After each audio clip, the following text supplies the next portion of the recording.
नमस्कार, मी दीप्ती। आज आपण बनवणार आहोत तिळपोळी। तर चला तर मग आपण रेसिपीला सुरुवात करूया।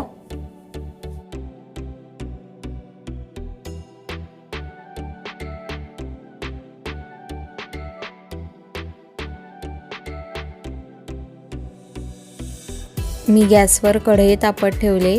यामध्ये मी पॉलिश केलेले 100 ग्रॅम पांढरे तीळ घेतलेत। मापाने 1 कप आहेत।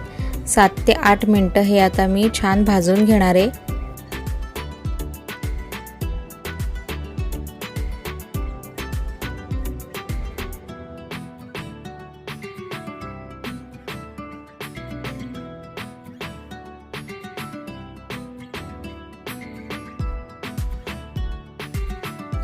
तुम्ही बघू शकता आपल्या आता तिळाचा कलर चेंज झालाय।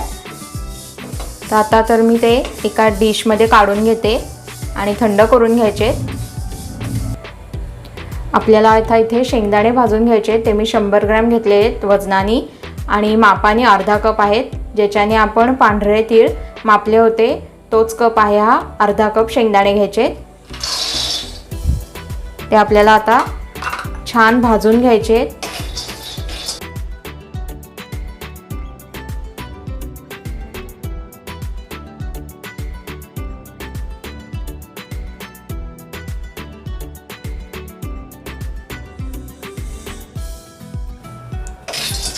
आपले आता हे शेंगदाणे भाजून झालेले आहेत। ते मी आता डिश मध्ये काढून घेते, थंड करून घेते यांना। कढईमध्ये खोबऱ्याचा कीस, सुक्या खोबऱ्याचा कीस आहे हा। ते मी 2 चमचे घेते।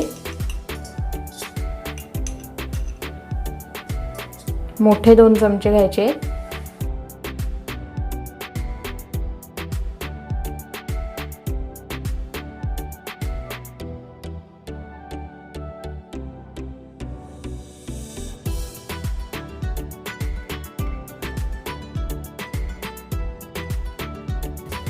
आपलं आता खोबरं सुद्धा झालेलं आहे भाजून छानपैकी। ते मी आता थंड करून घेते। आता आपल्याला कढईमध्ये 1 चमचा तूप टाकायचं आहे।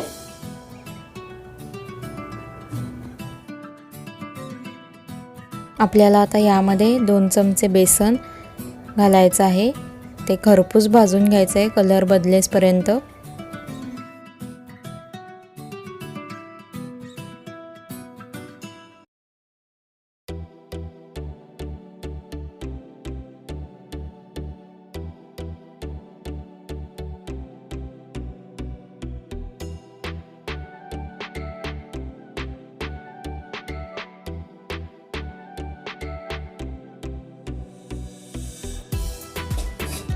आपलं बेसन आता छानपैकी भाजून झालंय।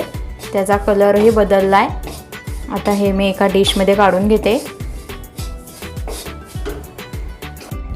आता आपल्याला मिक्सरच्या भांड्यामध्ये भाजलेले तीळ घ्यायचे आहेत।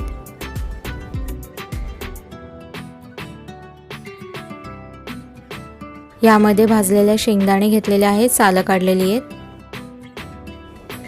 यामध्ये आपण भाजलेलं बेसन टाकायचं आहे।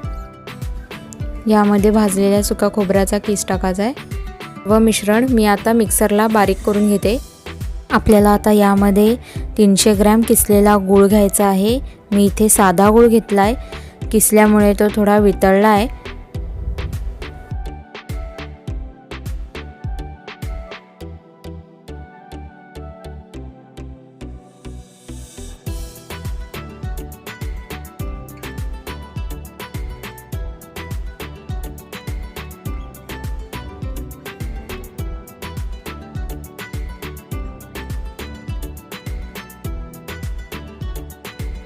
हे मिश्रण आपल्याला पुन्हा एकदा मिक्सरला फिरवून घ्यायचं आहे।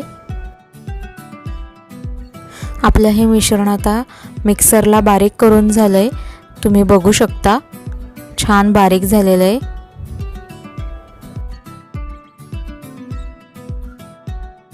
आपल्याला यामध्ये आता 2 चमचे वेलची पूड टाकायची आहे।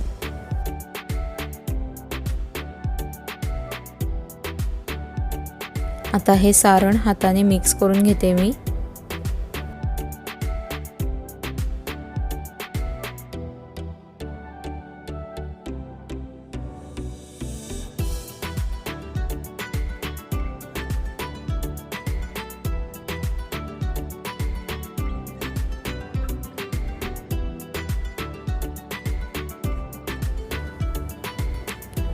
आता यामध्ये आपल्याला कणिक मळून घ्यायची आहे.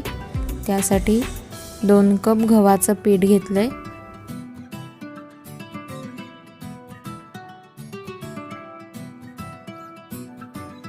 त्यामध्ये आपल्याला अर्धा वाटी मैदा टाकायचा आहे. मी इथे 2 चमचे बेसन न भाजलेलं साधंच बेसन वापरते. चवीनुसार मीठ. यामध्ये आता आपल्याला 1.5 चमचा तेल घालायचं आहे.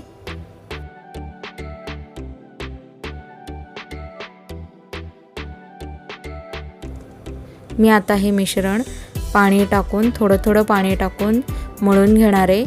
त्याचा आपल्याला आता चपातीसारखा गोळा मळून घ्यायचा आहे.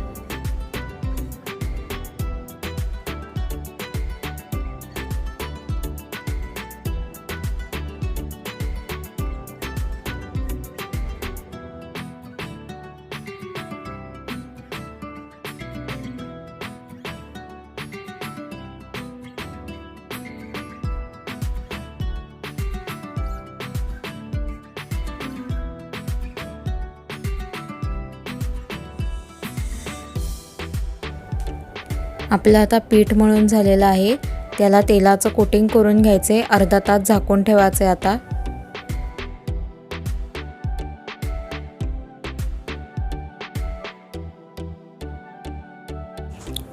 आता आपल्या कणकेच्या गोळ्याला अर्धा तास झालाय. त्याची मी एक छोटी गोळी करून घेतली. त्याला आपल्याला आता पारीसारखा आकार द्यायचा आहे.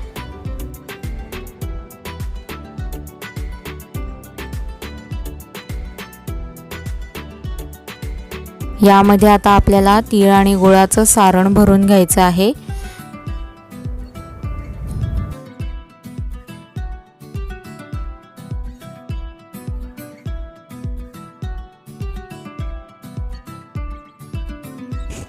आपल्याला आता पारीचं तोंड व्यवस्थित बंद करून घ्यायचं आहे,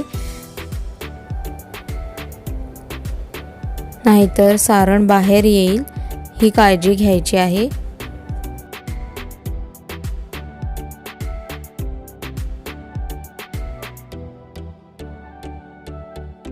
मी पोलपाटावरती प्लॅस्टिक पेपर अंथरून घेतलेला आहे.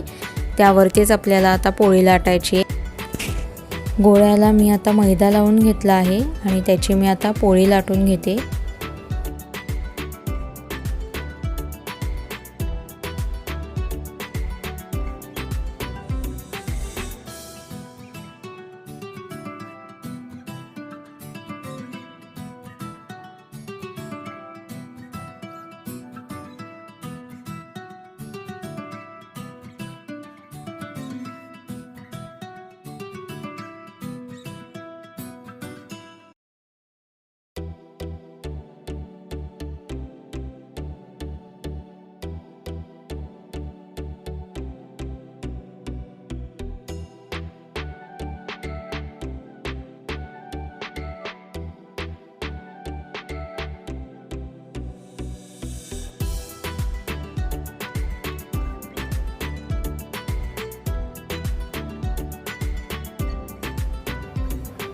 आपली आता पोळी लाटून तयार झालेली आहे.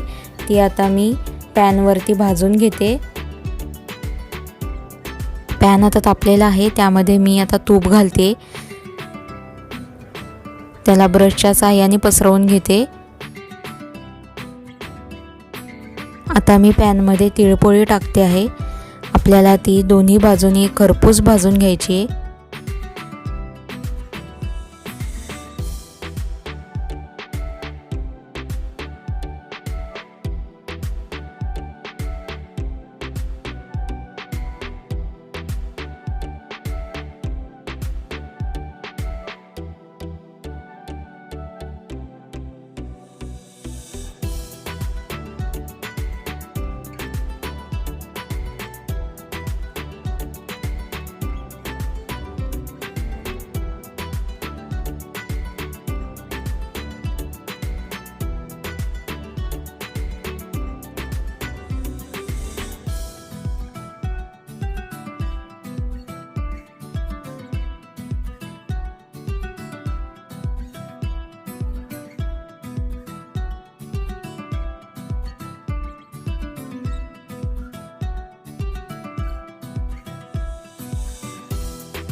आपली आता तिळपोळी ही बनवून तयार झालेली आहे।